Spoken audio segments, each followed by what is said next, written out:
What is up, everybody? Welcome back to my channel, Mystic Watch, and today we're back with another video. 7 Deadly Sins Grand Cross. We are playing more and more of the game. As you can see here, I'm currently rank 9. I'm behind the whole wave just because I got class, I got work, and then I'm recording these videos. But I'm having a blast playing the game right now. Like I said, I've been uploading like crazy the last few days. If you are not up to date with the video series, I have a couple of videos out right now, a reroll guide, a helpful tips guide, a tier list guide, and more importantly, a beginner's guide, which is going to be a series where I start with video number 1, which is already out. This is going to be video number 2, and I just go through different portions of the game and explain what's going on. Today's video is going to be, or in this video, it's going to be leveling up and evolving your units. And I thought this was a perfect time because I'm already up to the part where I have to evolve my bond. So I thought I'd show this off a little bit and give you guys a better idea of how this works. So it's very simple. We'll take a look at 2 units. So we'll start off with this Meliodas because I need to do them anyways. Oh, did I not accept the rewards from here? How come this didn't work? Oh well, I'm not going to worry about that different time. In this case, we'll level up the bond. So, this is the free-to-play bond that was given out. Once you get up to his portion of the story, he is given to you at level 30. So here we're going to go to Enhance and level him up a little bit. If you guys want to know where to grind or farm these EXP potions, there's actually a couple of places that you can go right now. You go under the battle section, and you go under Special Dungeon. You have the Enhance game mode, or, mission, that just requires stamina, and you can just do this mission and keep farming. There are 1 mission for each color, and they're always here. So whatever team that you're most convenient with running is perfectly fine. There's almost no benefit to doing one or the other when it comes to EXP potions. So for example here, I did 1 mission earlier for purpose of story mode. And then once you beat the first one, the next floor unlocks, and there's a certain amount of floors, maybe like 6 or 7, whatever it is. And it gets to the point where it's relatively hard to beat, and you're probably not going to beat it for a while. But of course, the highest or the hardest mission is going to give you the most EXP. It'll be like the highest level EXP bottles. But yeah, that's how you farm EXP. This is here 24/7. That's not going anywhere. So let's go back into with the bond. So we're gonna go Enhance. We'll use these smaller ones just so I can level these up. Super Success. I don't know what the percentages are. There's a 150% EXP bonus and there's a 200% EXP bonus.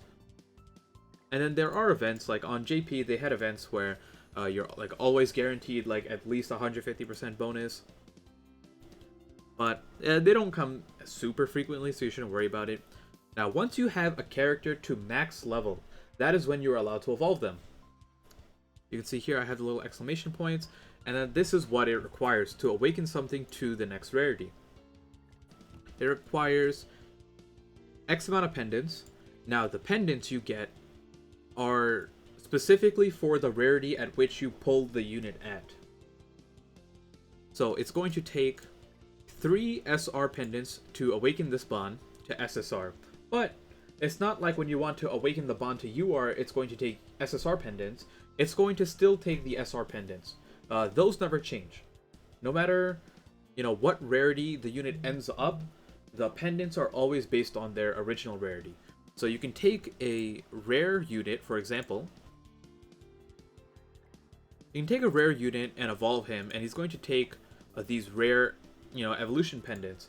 And you can take them all the way up to UR using these rare evolution pendants. But on the other hand, if you have an SSR, this is going to require you to have SSR pendants. And this is super hard to come by. Okay, so let us finish up the Bond's evolution. when it comes to these books, so these specific books that I got were given through the story. So you're going to get them, you're going to have the ability to awaken this bond on your own. And it's going to give you some stuff every now and then to help awaken a few characters. But the resources early on are pretty scarce. You don't want to kind of just willy-nilly throw everything in. When you awaken someone, they go back to level 1. And here's the perfect example of what I was saying before. You can see here that now to awaken him to UR, it requires 10 SR Pendants. And they're not, SR Pendants and Rare Pendants are not that hard to come by. You're going to get them as the days progress. SSR Pendants are the big one. So while we're at it, let's talk about SSR Pendants. Ah, nice. Box upgrade. Okay, yes. So let's go take a look at SSR Pendants and where you can actually farm them. Now, keep in mind, there's a couple of spots where you can get SSR Pendants, but this is the main one. You go under events, and events are what's going to give you SSR Pendants. Now, the way this meter works over here is whenever you do a mission, the meter fills up, and the difficulty of the mission is what determines the percentage of the meter moving up. The highest missions will give, I believe, I don't know, it's usually, I don't know the exact number, but maybe it's like 7 or 8% per run. It usually takes like 3 days, I believe, or 4 days to get a SSR pendant if you're doing it non-stop from just the reward system. And then you have an additional chance of getting it on the highest rarity. So for example, this, I did not do any of these missions yet, but the same concept as this says first floor, it's going to go up a certain amount of floors.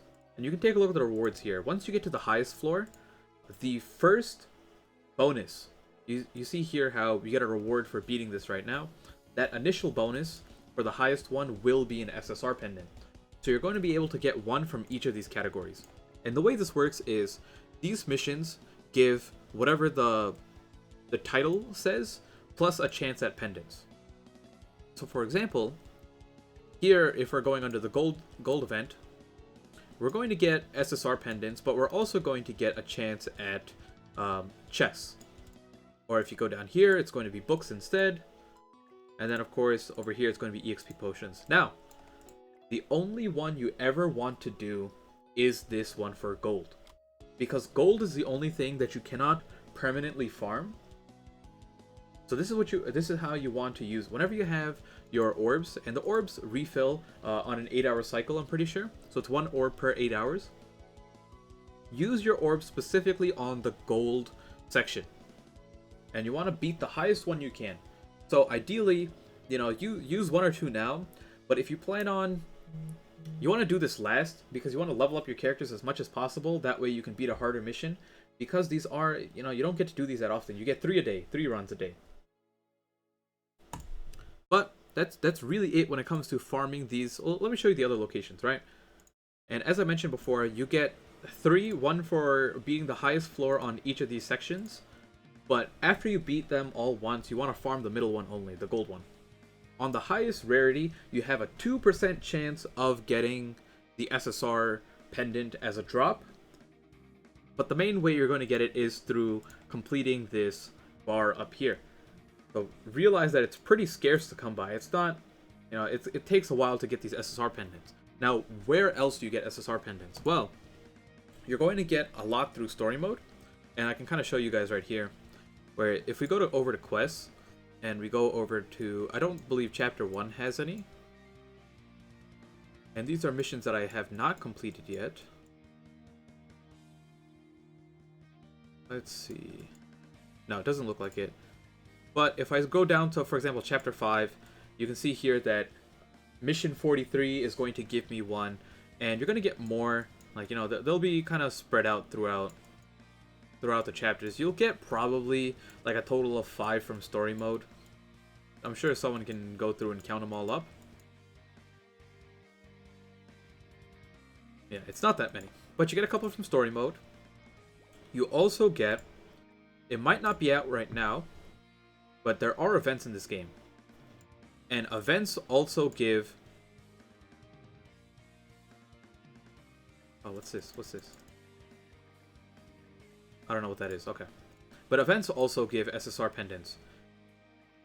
Not everyone. Each event has their own reward system. So if you go here, like this one has food. Let's take a look at... Well, this one has EXP potions. You can see from the potion there. But yeah, these will rotate, and eventually you'll get one that gives SSR pendants as well. So you want to make sure you're checking the events all the time. Sometimes the growth event also gives it. Growth events are just here. They're not always here. There's not always one. But whenever there is, they give you something good. This is also something you want to farm. But there is... Let's see. If you go under shop, you go under coin shop. And this is something that I want you guys not to do. You can buy one of these with an SSR dupe. Please never do that. Ever. It is a waste. Because the SSR dupe coins are so valuable, you don't want to waste them on something like these pendants that you're going to get no matter what. And then the last thing is, let's go to purchase bundles. You get one from this bundle, and this bundle is pretty good, so I'm not going to complain about that one. I bought my Meliodas. Any over here? Okay. Starter bundle, hero bundle. 3 over here. This one is also kind of iffy. Like, I wouldn't buy it. I don't know. Like, if you have the money to spend, sure, go ahead. But I probably wouldn't buy that one. And that's really it. They're most likely going to add more bundles that have them there. Stamina boost. Oh, okay. I like stamina. And that's it. So that's all the places where you can locate your SSR pendants. That's how you're going to farm them. You don't want to miss out. You don't want to be wasting your orbs. Make sure you're always using them because they're hard to come by and you need them to awaken your SSR. And SSRs are the most, usable characters in the game. On top of that, you don't just need 3 of them. You need plenty more for a single character. Once you awaken them to UR, the level cap isn't, the level cap is 60. But the way this game works is that there are further level caps beyond that are in increments of 5 levels. Once you get to 60, you can go to 65 using raid material, plus an additional 3 SSR pendants. And this is going to happen every time there's a level cap increase. Currently on the Japanese version, the level cap is 80, meaning you need a total of 15 SSR pendants to get a brand new unit from level 1 SSR to level 80 UR. So keep that in mind. You don't want to willy-nilly be upgrading units to UR as well. You want to focus on one unit and go from there. My next video is most likely going to be who are the units you want to focus on. That way it gives you a good idea of what to aim for. You get plenty of free-to-play units on here, and I'm going to be breaking down which units are the best team to run, for getting through story, the best team to run for getting through PvP early on. That's going to be it for now. Hopefully you all enjoyed. Make sure you leave a like. Subscribe if you're new to the channel. I've been pumping out 7 Deadly Sins content like crazy these last few days, and I'm hoping you guys are enjoying it. I tend to do mostly informative stuff. You don't see as many summon videos out of me or things like that. I'm just here to make a bunch of guides. And I'll see you all next time. Peace out.